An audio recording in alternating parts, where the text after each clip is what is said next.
Back, start the, Jules. I know. You start the video saying, I don't know, we don't know what we're doing. Like none of us seem to know what we're doing. We're all just like, I'm kind of liking the dark clothes vibe you two got going on though. It's a very, very New York vibe going on there. You I two. know it feels like it's not at all New York, but yeah, I love the bookcase. The bookcases are great. I know we have to A talk life, about Tom. a lifetime of books. Well, we have to tell you know, Tom is still at his house, just in a different room. Yeah. So we still got Looks games. like the library. I know, it looks awesome. Looks awesome. So I'm so glad to be back here. Oh my God, was at Winter Institute with 900 of my closest bookseller friends. That thing has gotten so big. I mean, I was gonna say but no bigger, but that's it, right? No bigger than last year. Yeah, they said this was the biggest. Every year will be the biggest then. Every year will be the biggest, I think. So I mean, I think they're trying to do a lot. I think it's lost a little bit what it was originally supposed to be, which was about bookseller connection and education and things like that. It's kind of morphed into all kinds of stuff going on. But the good part is that it's still very, very author and new book focused, which before it was more education focused. But now it's like a little more book and author and publisher focused, which for me, that's not a bad thing. We got some good, I mean, I should have grabbed my, bear with me 1 second. I'm going to go grab just a little bit of a stack that I have. So hold on. I bet you have a stack. Yeah. You guys talk amongst yourselves for a second. We'll hold down the fort while hold down the fort for 1 second. I got to do this. I haven't been to one of those big Winter Institutes. Have you, Gabe? What? I know. Can you believe that? You know, I go because of Seattle. I've gone a couple times to Seattle. Oh yeah. I was at the first one in Long Beach. Well, yeah, I was there too, but I didn't know what I was doing. Yeah, same thing. It was kind of like I just showed up and was like, "Wow, it's kind of cool." I met the chaplain. I met some people. Yeah. So I've attended that. I'm hoping to go to Denver next year, and I'm hoping I'll go to Denver. Here's just a small sampling. Wow, you can't even hold it all. This is just a small sampling of everything that was there. Give us a. Oh my God, I can't even get them all in here. I mean, it's like. Oh yeah. It's a ton. Oh my God, yeah. It's a ton of books. Amanda, I got this for you. Signed by the author. Because I just Who's think the author? It is Dave Tarnowski. Disappointing affirmation. Unfollow your dreams. That's great. Wow. And he said, is this somebody that you work with? And I said, yeah. He goes, okay, I've got the thing to sign. Work harder. Oh, these are so often. Take a moment to be grateful for all that you have. Okay, now back to wishing everything was different. I mean, everything is just, he's great. So this was one, originally I think this was a Hachette title, but you guys remember Edgar Sawtelle? Yeah. Oh, is that where he ended up? David He's at Blackstone. At Blackstone. Yeah. Really? And remember Mike Hure from Hachette, he's now with Blackstone. He worked with Karen Torres. So that's where this one's coming from. Interesting, so y'all Yeah, have the familiars to look forward to, which if you loved Edgar Sawtelle. That cover is very reminiscent of Edgar Sawtelle. Sawtelle. I mean, they did a good job of keeping it within the same thing. Feeling what we did, at Harper. Yeah. But it's, I mean, if we have time after, I'll talk to you about my boyfriend, Eric Larson. Oh. Who I sat across the table from. Oh, I'll just tell you right now. So Ruth went to move me because I was sitting across her. This was towards the end of the night. She goes, "Oh, you want to go to another table?" I said, "Sure." She's standing behind me. And so I got a little tap, and then I guess he asked to not move me. Oh, wow. So I must have been the highest compliment. The highest compliment. Wow. I must have been a good conversation partner, is how I'm going to take that. But wow. Kathy Brodesser, actor, has a new book. Fleshman is in Trouble. She's got a new one coming. I'm not sure when. That's her new one. I loved the first book. Rachel Kushner's got a new book coming. I mean, just lots of great stuff. Sat next to Dancy Senna. Oh yeah. Yeah. So fun. She's awesome, right? Yeah. She's awesome. I love that. Okay. I love that book too. You got that. Did you pick that book up or you are? Yes. I don't It's know coming if it's coming, if not. Okay. All right. Sorry, everybody. So I had to do a little brag in there for a minute. It was kind of fun stuff going Why not? on. So Seriously, let's call me a see. name dropper. I totally am a name dropper. You have boyfriends all over the country, I feel like. And across the world. I mean, Colin Yes. McCann, it's not, I don't just stay in the United States. Yeah. So don't tell my husband in the other room. Anyway. What happens in tea time stays in tea Days time. in tea time. We're all good. All right. I think it's gonna go Tom and then Gabe. So what you got for us, Tom? So my first book is out tomorrow. It's called Hours by Philip B. Williams. And this is a big tome. It's out in hardcover, but this is the galley.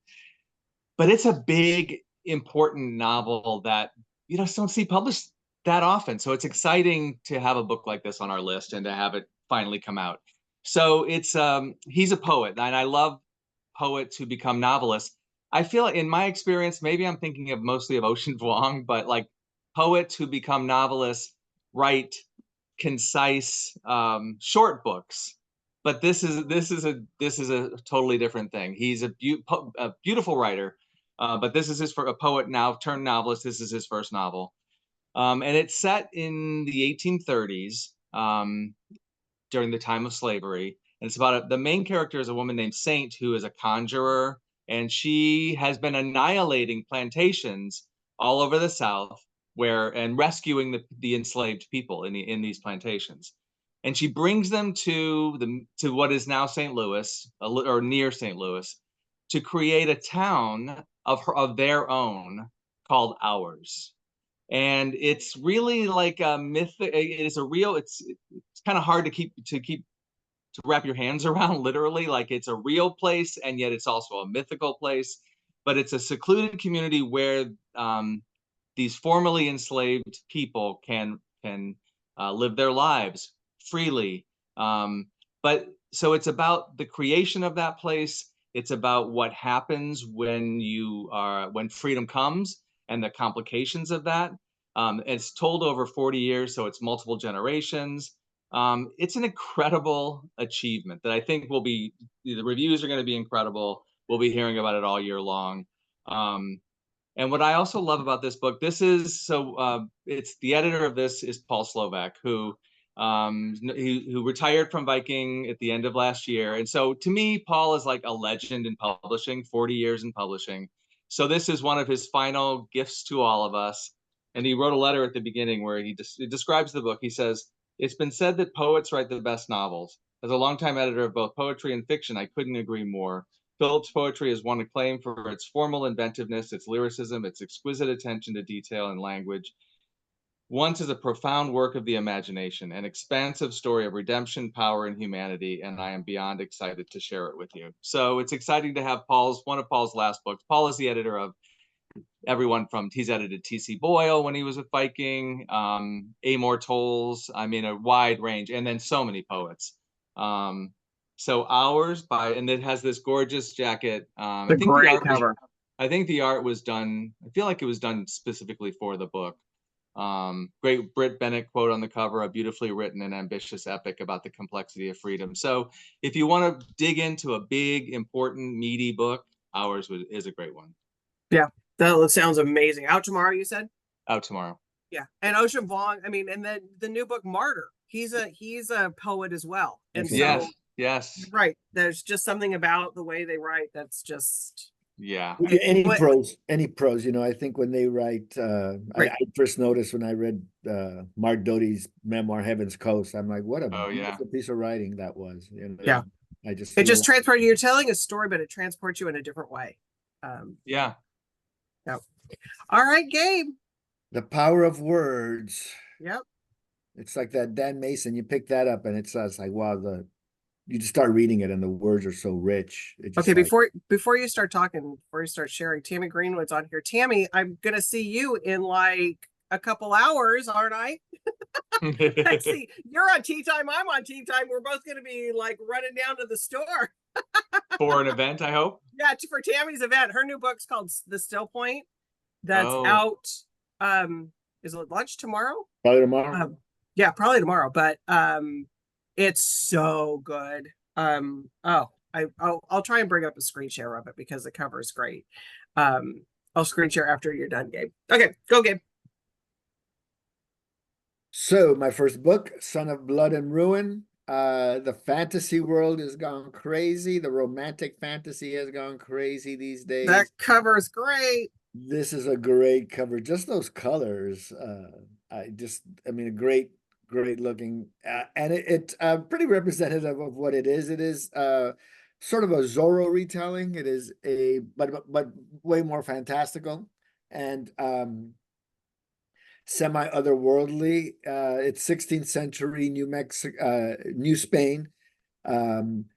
Witchcraft has been outlawed. You know, the church is in power. Primarily, everybody responds to the church in the 1500s. So we're living in a world of a colonized people. And in the midst of all this colonization, of course, there's all these atrocities committed and all the advantage taken care of, all the wealth taken from the land. And along comes this young woman who's got a couple of different names. She's known by her mestizo name because she's half Spanish, half Indian, and Native American, and she's also known by her Native American name. And then she also has the power to turn into a panther at night. So she becomes this vigilante and carer of the people and the righter of all wrongs.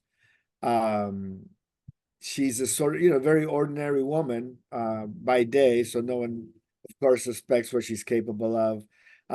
So it's a novel that is steeped in Mesoamerican myths. It is based on Mexican history, and the ancient prophecies are brought to light, and it is a whole swashbuckling kind of romantasy book. It's a little more swashbuckling than most of the other stuff like this that folks have read, but it contains all the other elements that a good fantasy reader is looking for. So again, I think if you're like a good adventure, if you're not necessarily a fantasy reader and you want to branch out, this is a kind of book that'll take you away. It's not really it's not there's just enough romance. I talked to Jeff Parker. Jeff is one of those guys. You got to have a little romance, even if it's not like a major interest. So there's just enough of that in here to satisfy the reader of that kind of a book. But just a page turner, a swash. I love a good swashbuckle. Yeah, not enough of them out there. It's true. I'm trying to think of I'll think of it. It's totally slipped my mind of who I'm trying to think of the swashbuckling ones, but yeah, you got to have that. And you're right, there aren't enough, I don't think. No, not enough. And Jeff Parker, I love him. I love that he has got to say there's a little romance.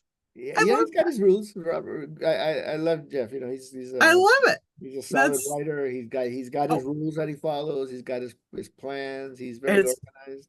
Yeah, it's totally awesome. Okay, I'm gonna just share real quick. Tammy's beautiful cover of The Still Point. Oh yeah.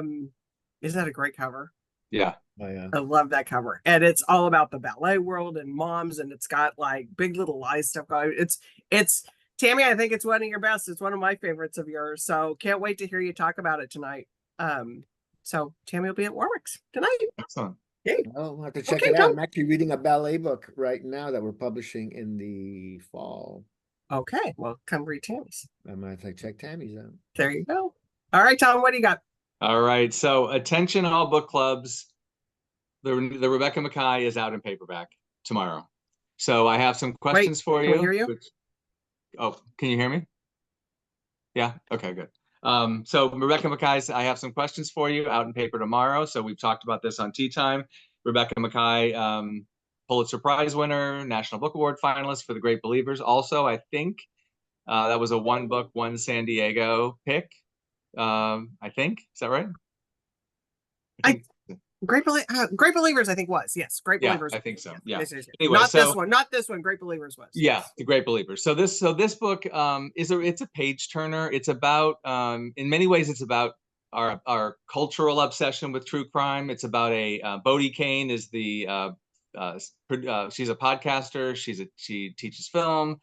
Um, and when she was at a boarding school in high school, there was a murder on campus, and she's tried to put that into her, she's tried to forget all that. But the facts of the case, she's brought back to Granby, which is the school, and the facts of the case are now coming to light. The students there are looking into what really happened, the person that was imprisoned, what were the problems with that. So it's a real page turner, but as always with Rebecca Makkai, nothing she does is just going to be a page turner. It also looks at misogyny, racism, wrongful imprisonment, and then it's a critique in many ways of this obsession with true crime that we all have. That podcasters, you can't do. There are so many successful podcasts about true crime, but what about the victims? What about the actual people involved? So lots to talk about for book clubs. I have some questions for you by Rebecca Makkai. And let's not forget, as Amanda pointed out in the chat, our own Beth Doherty, who is featured as a character. Right. That's right. How did I forget that? Yes, right. I knew we had talked about this a lot over the course of the last year, and that's primarily the reason. Yes. Thank you. And Beth is Amanda. here with us tonight again on Facebook. Hello, Beth. Commenting away. So star of I have some questions for you. Exactly. And like I said when we were first talking about it, when I saw Beth, I was like, wait, I know we had talked about it, but I had forgotten. And then when her name came up, I was like, oh my God. That's Beth right. Doherty. We have a Beth Doherty. Right. So, yeah. It's the same one. It's the same one. So there you go. All right. We're going to bounce to Gabe, and then Kim will go to you. Bounce to the Gabe. Hey, Gabe. Bounce to the Gabe. So my next book is something really quite fun. I'll be honest, I presented this book all season, and it's one of those books that for some reason I couldn't get people behind it. I'd get there and they'd be like, they had moved on from it, and I had to stop and talk about it. It is our lead read, and we've talked about our Harper's lead read. It's a book that in-house we vote on a number of books, and this is the one that won the favorite, not necessarily unanimously, but there's a lot of people voting. There's a lot of us. And we had a different cover on it, which I liked. It was a woman on a horse parading around in the ring of the circus. We switched it to this. We did a lot of things to try to get this a little more attention with the booksellers, because sometimes booksellers, they're called independent booksellers because they're independent minded, and they can't be tamed. No. Sometimes they can't be learned. Like I have to say, I do like this cover, Gabe. It's a rich cover. It's the colors are great. It's very rich. And the story, and it's a book that you have to talk about, not because it's necessarily our lead read, but because it's a really good story. There are elements of this, a book I really loved last year, Farewell Tour by Stephanie Clifford.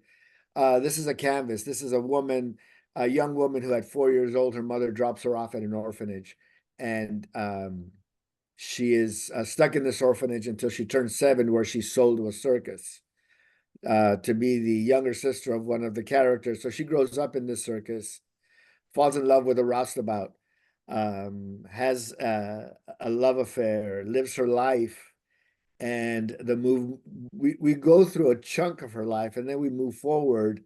So the book begins in 1924, and we move forward to 1991, and it's Cecily's last days, and she's gifted one of those DNA tests, as people have been wanting to do, and a whole bunch of stuff comes up. I can't say too much in my description here because you leaked stuff, but and some people might figure out what goes on in the end. It's not necessarily that intense and that important of a twist. It's the ride here. It really is a lovely ride. It's a really great telling. She's a really satisfying, strong writer. She creates this world that you want to be in. She creates this character that you really root for. And I think it's one of those books, I think that, I'll recommend for book clubs. There's a lot to talk about. It is a woman on her own, a woman empowering herself, not necessarily on her own her entire life, but a woman who, from very early age had to look out for herself. So she's a very independent woman, and the choices that she makes based on her experiences. Just really wonderful stuff. Great narrative, I thought. So, check it out. I think there's some on the shelf at Warwick's. Got my recommend. It's got the Harper staff recommend. We're really excited to have this out. It comes out tomorrow, and I hope it finds readers. I do too, because I love the cover. And you mentioned the Stephanie Clifford. So is it reminiscent of that kind of a journey that this? It's sort of a historical. Again, the distances are not necessarily like really long, but it is this long span of history where you follow this character for a good chunk of time. Awesome. It's not just little. It's just sort of. Did you say, is it a debut? It is not a debut. She's written a couple other books. Okay. No, I love that cover. So the other cover was just something you guys were testing on the galley or something? It was a jacket that we spent good money on, and people just weren't, we were like, well, how do you get people to respond? It's a tough business. It is. But I do like that. I do like that. This cover is very rich. That gold really pops. That red is very rich. Yeah, and I haven't read it yet, but it definitely is on my list now. So save the cover. Does it? Good. Okay, Kim, what do you got for us?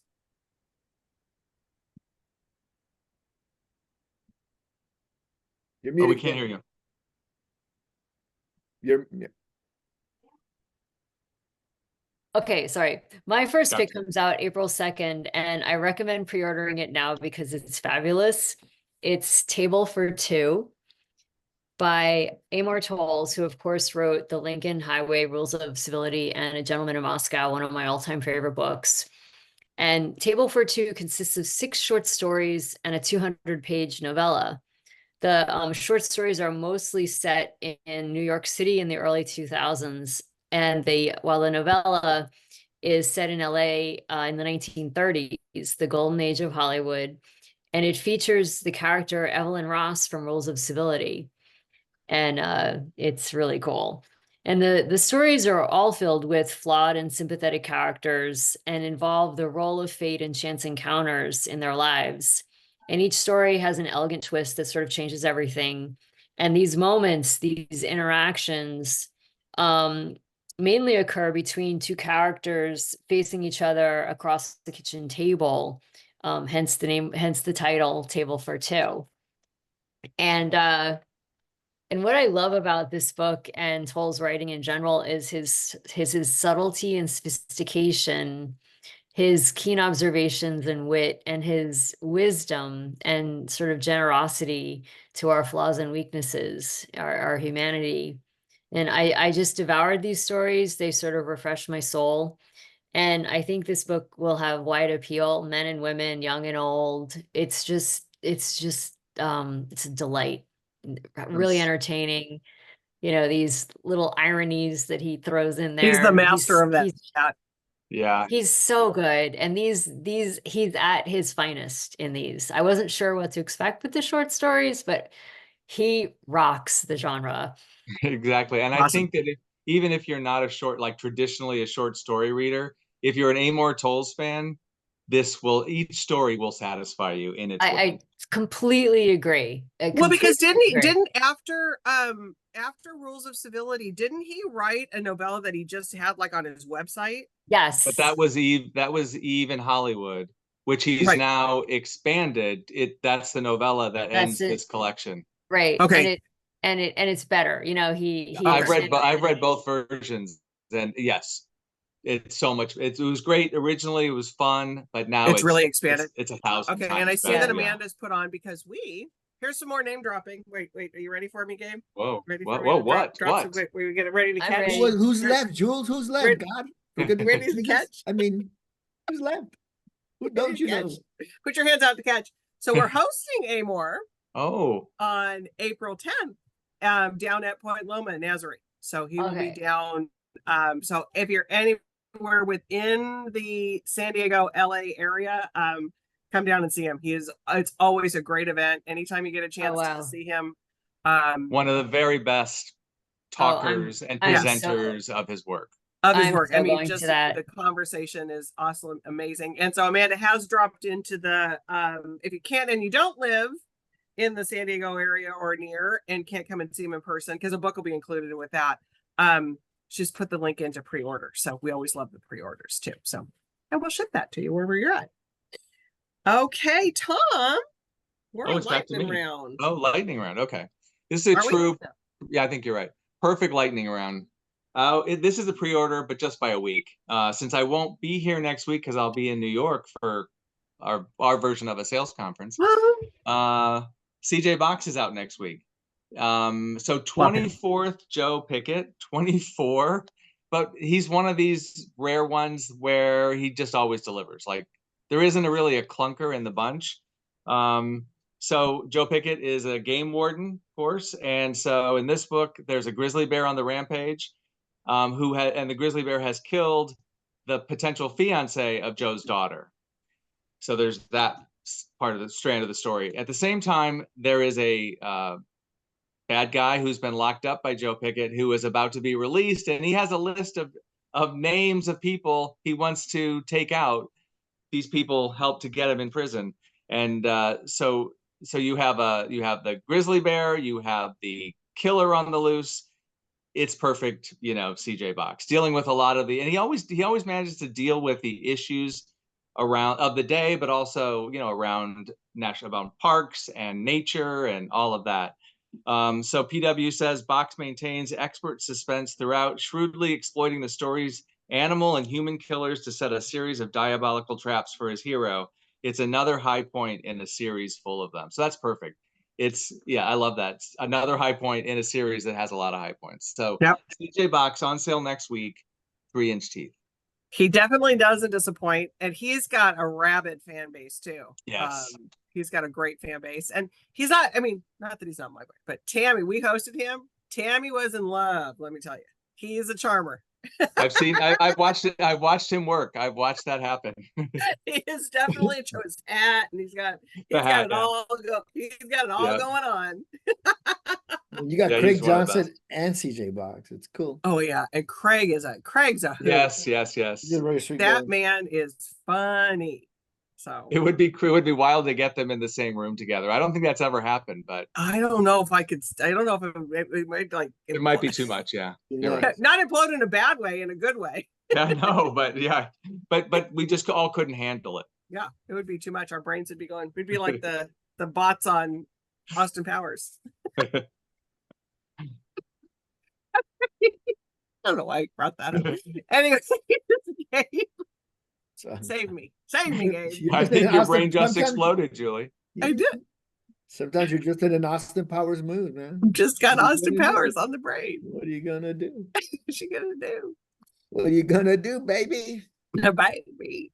So I'm gonna finish off with a young adult novel. I should do more kids books. Young adult's kind of a lost category sometimes, people feel, but there's some good stuff in there. There's also a lot of like filler and genre things that we sort of jump on bandwagons. It's a tough category to find, but every once in a while I find somebody who I just think is really good, and I think it's a book that as an adult I really enjoyed. It's Ellen O'Clover, who's one of our Denver authors, and I read the previous book, Rue Devereaux, and it was fun.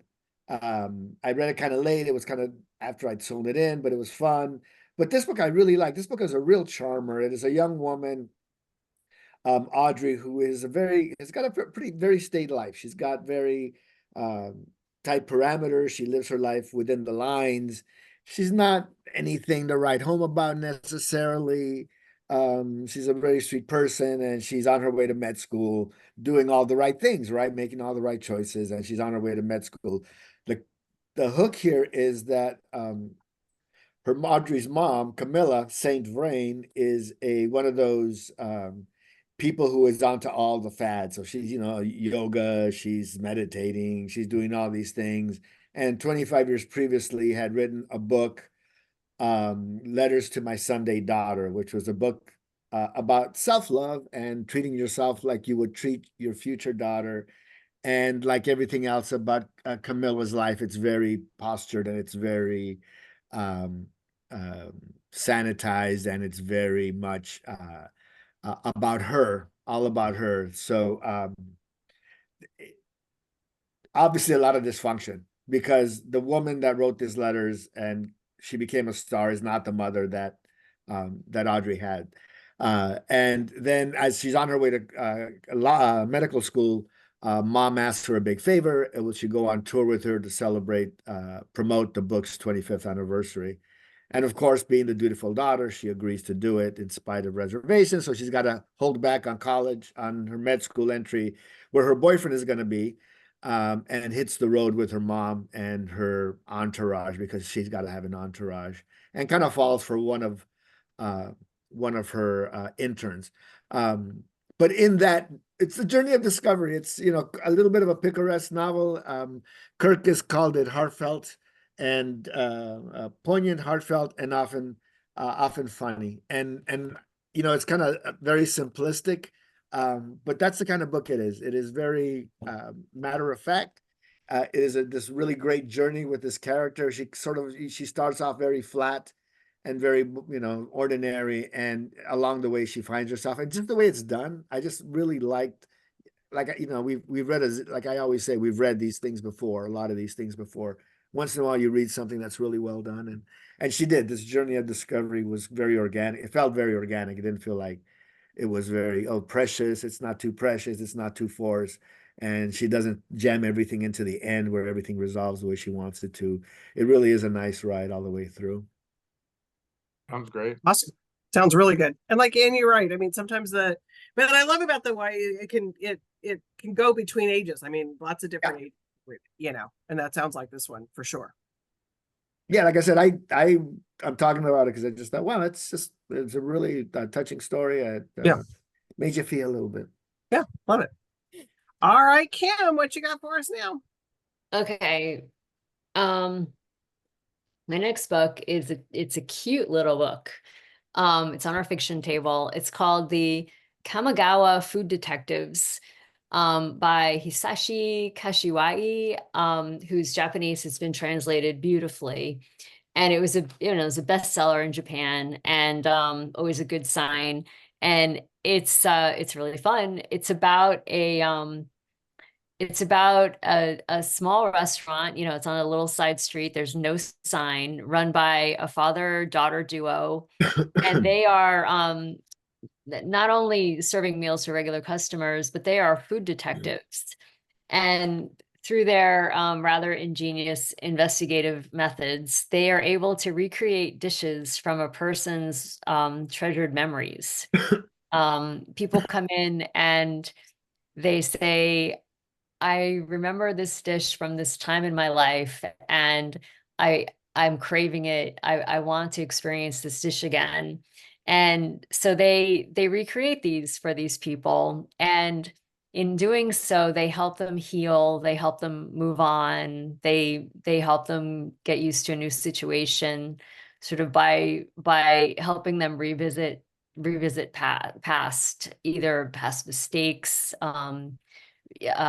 loved ones, that sort of thing. And it's beautiful. It's beautifully written in that very Japanese way that I love. And it's a little bit like Amor Towles' book in that it just satisfies your soul. It's just beautiful. It's all about humanity, and it's lovely. I'm Wait, so tell glad me you, that. I'm so glad you talked about it, because that was I was trying to decide what to talk about, and I didn't get to talk about that one. So I'm so glad you did, Kim. Yeah, it's really sweet, and not like saccharine. It's got depth, a lot of depth. Yep. Awesome. All right. I'll get to my stack In due time. in due time. I need to come up, I think, with a new way of organizing this, because it's just like I have like such anxiety when I see stacks like this, because I want to read every single one of these on here, but it's like, which one do I go to first? You know. I know. Yeah. It's hard. Occupational hazard, man. We all. I know. I'm well all past have the it. anxiety, but I understand. Yeah. It is. It's just like, I mean, this one, I can't wait to get to this one. Yes. But this is coming in July, so I got a little bit of time. But And the Danzy Senna is also July, I think. is it okay? Yeah, I don't have that one. So, well, yours are all uplifting. I'll give you one more disappointing affirmation before we leave. Yes, please do. Let's see. Ask the universe for guidance, then just go and do whatever stupid shit you were doing anyway. What we do. Perfect. That's what we Okay. do. I love this. Okay. And Amanda, I think we've shared some of these on Instagram, maybe. I don't know. But when I saw it, I couldn't help but get that for you. So anyways, everybody, have a great week reading. Tammy, if you're still on here, I'll beat you to the store. So, Is it raining down there yet or no? not yet. Is it up by you guys? It is, yeah. Yeah, it hasn't quite here yet. I have a feeling I'll be driving home in that storm. So, all right. Well, okay. See you next week, everybody. 2 Bye. weeks. Bye, Tom. We'll miss you. Okay, man. You Miss can you, take us Tom. off. We'll Yeah. Maybe I'll pack an extra book next week. Yep. Just in And case. stop the and Exactly. stop